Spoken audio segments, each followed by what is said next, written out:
जो आज मैं पढ़ाऊंगा न्यूटन का सेकंड लॉ एंड थोड़ा बहुत फर्स्ट लॉ भी बता देंगे एंड थर्ड लॉ तो आप लोग जानते ही है कि क्या होता है थर्ड लॉ, एक्शन रिएक्शन।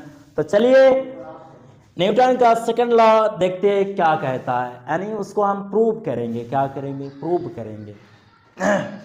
देखो न्यूटन फर्स्ट लॉ कहता है कि अगर कोई ऑब्जेक्ट, मान लीजिए कि ये ऑब्जेक्ट है भाई मनुष्य, हाँ कोई सा भी ऑब्जेक्ट ले लो, तो या तो ये रेस्ट में है तो रेस्ट में ही रहेगा, अगर ये मोशन में है तो मोशन में ही रहेगा, जब तक इस पर कोई अनबैलेंस फोर्स ना लग जाए, असंतुलित बल ना लग जाए।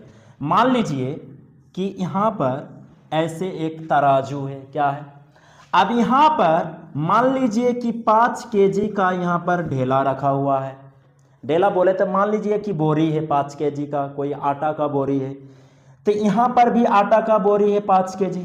अब इसमें ये दोनों देखो कि दोनों सामान है, क्या है, सामान है।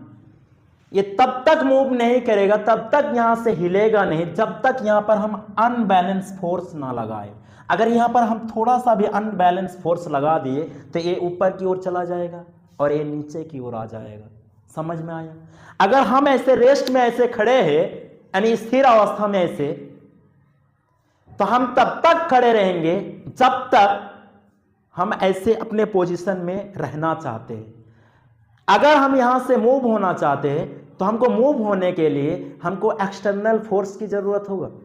एक्सटर्नल फोर्स बोले तो अनबैलेंस फोर्स, मतलब कोई हमको, हम जितना न्यूटन बल लगाकर ऐसे खड़े हैं, हमसे थोड़ा ज्यादा वो धक्का देगा तभी हम यहां से मूव होंगे। न्यूटन फर्स्ट लॉ यही कहता है कि अगर वो रेस्ट में है तो रेस्ट में ही रहेगा, अगर वो मोशन में है तो मोशन में ही रहेगा। ठीक है, लेकिन अगर कोई कार चलता है, अब हम अचानक ब्रेक लगा दिए तो वहां पर हम अनइक्वल फोर्स लगाए। क्या लगाए? अनइक्वल फोर्स लगाकर हम उस वाहन को, उस गाड़ी को हम रोक दिए। ठीक है, तो न्यूटन फर्स्ट लॉ तो समझ में आ गया। चलो अब सेकंड लॉ को समझने से पहले हम थर्ड लॉ को समझेंगे, क्योंकि थर्ड लॉ थोड़ा छोटा मोटा है तो उसको समझा देते हैं। इसके बाद सेकंड लॉ को फिर हम प्रूव करेंगे। क्या करेंगे? प्रूव करेंगे, क्योंकि इसमें हम लोग एक फॉर्मूला पढ़ते हैं सेकंड लॉ में कि F = ma। न्यूटन ने सेकंड लॉ में ये सब कहा था, तो चलो इसी को हम प्रूव करेंगे कि F = ma कैसे होता है। एक्चुअल में क्या होता है कि मोमेंटम यानी force equal to momentum by time होता है। एक्चुअल में ये होता है, क्या होता है? एक्चुअल में ये होता है। यानी सेकंड लॉ समझा, बाद में समझाएंगे, पहले थर्ड लॉ देखो। थर्ड लॉ कहता है कि एक्शन का रिएक्शन होगा। क्या होगा? अगर कोई एक्शन करता है तो उसका रिएक्शन भी होगा। क्या होगा? Action reaction. क्या एक्शन रिएक्शन का मतलब होता है, जैसे अगर हम यहां खड़े हैं और किसी को ऐसे एक थप्पड़ लगा दिए तो वो भी हमको एक थप्पड़ लगाएगा। This is action reaction. क्या है? Action reaction. ये न्यूटन थर्ड लॉ कहता है। अगर हम यहां खड़े हैं और किसी कश्ती को, किश्ती बोले तो नाव, उसको हम अगर ऐसे धक्का देते हैं तो नाव भी हमको ऐसे धक्का देता है। ठीक, तो ये था क्या? न्यूटन थर्ड लॉ, यानी एक्शन रिएक्शन पर डिपेंड है। ओके, चलो first law, first law and third law समझ में आ गया न्यूटन साहब का, आइजैक न्यूटन साहब का। चलो अब इसका सेकंड लॉ देखते हैं। सेकंड लॉ को पढ़ लो, सब कुछ समझ में आ जाएगा। F = ma। F क्या है? यहां पर फोर्स है, m क्या है? मास है, और ये क्या है? एक्सेलरेशन है। तो न्यूटन ने सेकंड लॉ में उसका जो एक्चुअल स्टेटमेंट था, उसने कहा था कि force equal to rate of change of momentum. ऐसे कहा था कि force is directly proportional rate of change of momentum. Momentum को हिंदी में संवेग कहते हैं। क्या कहते हैं? संवेग। फिर कोई पूछेगा कि ये मोमेंटम है क्या? देखो यहां से एक गाड़ी तेजी से गुजर रहा है और उस गाड़ी को हम ऐसे, मतलब कठिनाई से ऐसे उसको अपने तरफ, मतलब रोकने की कोशिश कर रहे हैं, तो हमको जो यहाँ पर मुश्किल का सामना करना पड़ा, यही मोमेंटम बताता है। इतना समझ में आया। अब यहाँ पर कहा है कि force is directly proportional rate of change of momentum, मतलब प्रोपोर्शनल हटेगा ऐसे rate of change of momentum, यानी यहाँ पर पी क्या है, मोमेंटम है। यानी यहाँ पर एक ऑब्जेक्ट है, यहाँ पर दूसरा ऑब्जेक्ट है, यहाँ पर इसका एक होता है फाइनल वेलोसिटी, एक होता है इनिशियल वेलोसिटी। क्या होता है, final velocity and initial. Initial and final का मतलब होता है ए से हम बी जा रहे हैं, क्या, ए से बी जा रहे हैं, तो ए हो गया इनिशियल, क्या हो गया, इनिशियल, और बी हो गया फाइनल। यानी यहां से हम यहां तक गए, तो इसी इनिशियल को हम किससे लिखेंगे, एक होता है v माइनस यू, यानी क्या बराबर v माइनस यू होता है, यानी v equal to A equal to, यानी एक्सेलरेशन इक्वल टू ए होता है बाई टाइम होता है। क्या होता है, टाइम होता है। इसका मतलब समझ में नहीं आया। इसमें अगर u की स्पीड से, यानी फाइनल इनिशियल ये था, अब फाइनल v हुआ, अब इसका वजन था 5 kg, इसका मास था 5 kg, तो यहाँ से यहाँ तक की कुछ टाइम लगा होगा, यहाँ से यहाँ टाइम लगा हुआ। और हम लोग क्या जानते हैं कि normal formula F equal to M A, क्या जानते हैं, F equal to M A. लेकिन हम लोगों को न्यूटन साहब ने क्या कहा था कि फोर्स इज डायरेक्टली प्रोपोर्शनल किसके होते हैं, मोमेंटम बाय टाइम के डायरेक्टली प्रोपोर्शनल होते हैं। यानी जितना मास बढ़ेगा उतना क्या होगा, जितना मास बढ़ेगा उतना मोमेंटम ज्यादा होगा, और जितना स्पीड ज्यादा होगा उतना मोमेंटम ज्यादा होगा। मतलब अब इसको हटा दो, किसको, इसको। यहां पर F इक्वल टू एम भी क्या है, यहां पर भी क्या है, फाइनल है, final minus initial M W नहीं U by time. F equal to M, यहां कॉमा आ जाएगा, क्या कॉमन आ जाएगा, कॉमन है, कॉमन मतलब यहां भी है एम, यहां भी एम है, तो v माइनस यू। इसको याद रखो, यही काम देगा भी यहां पर, बाय टाइम। ठीक, अगर मास यहां पर कांस्टेंट है, क्या कांस्टेंट है, फिक्स है, कांस्टेंट है, तो F इक्वल टू एम हो जाएगा, क्योंकि अब कांस्टेंट है, क्या है, कांस्टेंट है। और ये किसका फॉर्मूला हम पढ़े, एक्सेलरेशन का, इसलिए पहले ही हम बता दिए कि एक्सेलरेशन क्या होता है, फाइनल माइनस इनिशियल। क्या होता है, final minus final velocity minus initial, यानी 2 माइनस 1, ये 2 क्या है, फाइनल है, और 1 क्या है, इनिशियल है। शायद इसको हिंदी में प्रारंभिक वेग कहते हैं और अंतिम वेग कहते हैं। क्या कहते हैं, प्रारंभिक वेग और अंतिम वेग। अब बातों को समझो, ये हम लोग किसका फॉर्मूला पढ़े, एक्सेलरेशन का, तो आ गया ना, प्रूव कर दिए ना कि F equal to M A हो गया। अब न्यूमेरिकल बनाते हैं, देखो इसको सबको मिटा देते हैं, मिटा दिए। न्यूटन का हम F equal to M A prove कर दिए, ठीक है। अब यहाँ पर क्वेश्चन दिया हुआ है कि एक गेंद है, क्या है, एक गेंद है, आ गेंद कितना केजी का है, 5 केजी का है।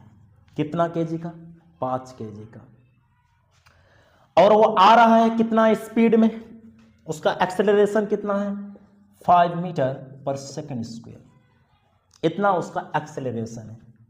तो बताओ फोर्स कितना होगा। तो हम लोग जानते हैं कि F इक्वल टू क्या होता है, ये में, क्योंकि यहां पर एक्सेलरेशन दिया हुआ है 5 मीटर पर सेकंड स्क्वायर, और यहां पर हम लोग न्यूटन के सेकंड लॉ से हम प्रूव किए हैं। अच्छा एक चीज नोट कर लो कि ये फॉर्मूला हर जगह काम नहीं देगा। मान लीजिए कि ये रॉकेट उड़ रहा है, क्या उड़ रहा है, रॉकेट के यहाँ पर एक टैंक है जहां पर गैस भरा हुआ है। मान लीजिए पहले रॉकेट का वजन कितना था, 50 केजी था। अब जैसे ही उसे उड़ान भरेगा तो इसका जो फ्यूल है यानी गैस है, वो जलेगा कि नहीं जलेगा। अब 50 केजी से रॉकेट का वजन घटेगा कि नहीं घटेगा, तो वजन तो फिक्स नहीं हुआ, मतलब मास तो फिक्स नहीं है, यहाँ पर वेरिएबल है, मतलब चेंज होता रहता है, होता रहेगा टाइम के साथ। तो यहाँ पर ये फॉर्मूला अप्लाई नहीं होगा, यहाँ पर फॉर्मूला वही अप्लाई होगा, force equal to momentum by time, delta P by delta T, यानी यही टाइम, ये यही फॉर्मूला यूज होगा। अगर और छोटा छोटा निकालना चाहते हो तो डी पी लगा दो और डी टी लगा दो। ये डी क्यों लगाते हैं, बहुत ही छोटा निकालने के लिए डी लगाते हैं, ठीक है। चलो इतना समझ में है। तो यहां पर तो हमको दिया हुआ है क्या, 5 केजी हमको कॉन्स्टेंटली मास दिया हुआ है, तो हम ऐसे निकाल सकते हैं इसी फॉर्मूला से, 5 केजी इंटू एक्सेलरेशन कितना है 5 metre per second square equal to 25 KG metre per second square. ऐसा ही यूनिट में बदलेंगे तो न्यूटन हो जाएगा, क्या हो जाएगा, न्यूटन। यानी ये भी आंसर हो सकता है 25 KG metre per second square. अगर इसी जगह में हम अगर 25 न्यूटन भी कह दे फिर भी सही होगा। आप लोग ज्यादातर 25 न्यूटन ही लिख सकते हो, कोई दिक्कत नहीं, ये भी लिख सकते हो। तो ये हो गया क्या, ऐसा यूनिट न्यूटन। एक होता है फोर्स का यानी बल का सीजीएस यूनिट, क्या होता है, सीजीएस यूनिट।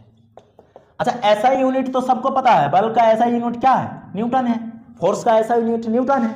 तो अगर कोई पूछ ले तो बताओ कि सीजीएस यूनिट क्या होगा बल का, तो देखो सी का मतलब होता है सेंटीमीटर, जी का मतलब होता है ग्राम, और एस का मतलब होता है सेकंड। क्या होता है, एस का मतलब होता है सेकंड, एस डी लिख देते हैं, ठीक है, सेकंड। तो बताओ यहां पर सीजीएस यूनिट क्या होगा फोर्स का, तो फोर्स का सीजीएस यूनिट मान लीजिए क्या, यहां केजी के जगह हम क्या रखेंगे, केजी के जगह हम क्या रखेंगे, ग्राम रखेंगे। क्या, आप लिखो ग्राम, ग्राम यानी सिर्फ जी लिखेंगे, जी से पता चल जाएगा कि ये ग्राम है।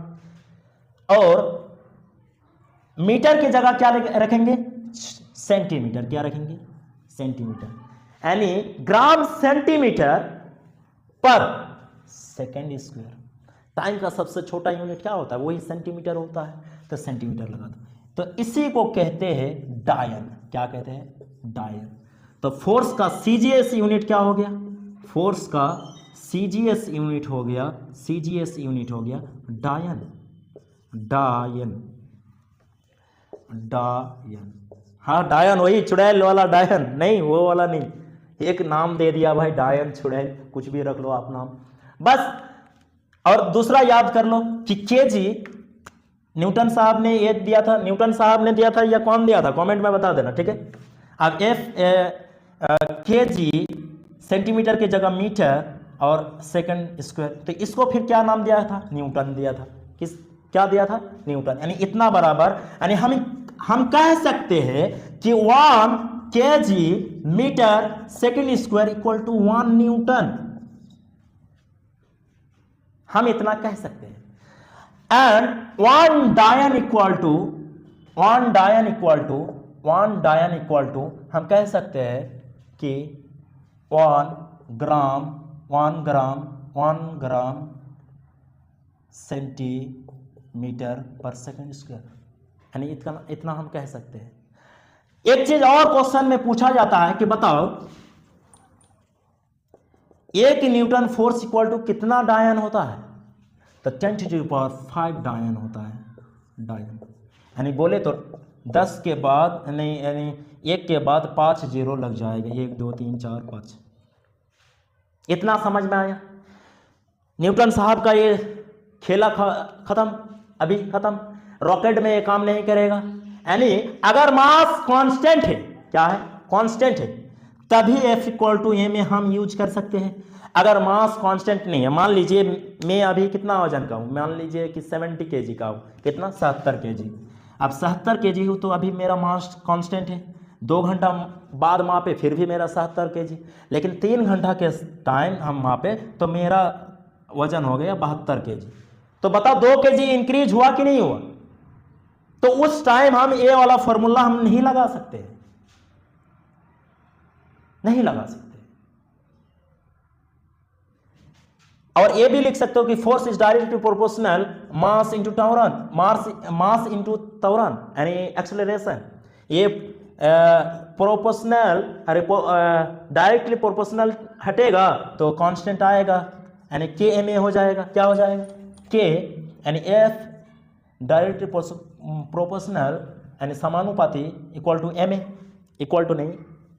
अब यहाँ पर ये हटेगा तो आएगा क्या? के कांस्टेंट। अब एम ए मान लीजिए कि के का मान क्या है? 1 है, तो F equal to 1 M A equal to F equal to M A. यहाँ से भी हम प्रूव कर दिए फॉर्मूला। ठीक, तो आज के लिए इतना ही।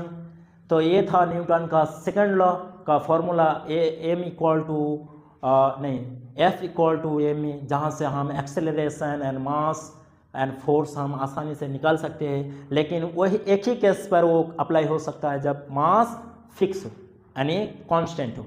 5 kg तो 5 kg। ऐसा नहीं कि रॉकेट 50 kg था और उड़ते उड़ते गया और धीरे धीरे इसका मास डिक्रीज हो गया और 40 kg में आ गया। ठीक है, ऐसे मामले में वो फॉर्मूला वैलिड नहीं है, माना नहीं जा सकता है कि भाई। और डी क्यों लगाते हैं यहाँ पर छोटा स्मॉल डी? इसलिए लगाते हैं क्योंकि छोटा छोटा को भी हम आसानी से निकाल सके डिफ्रेंशिएट करके। ओके, चलो इतना मिटा दें। चलो।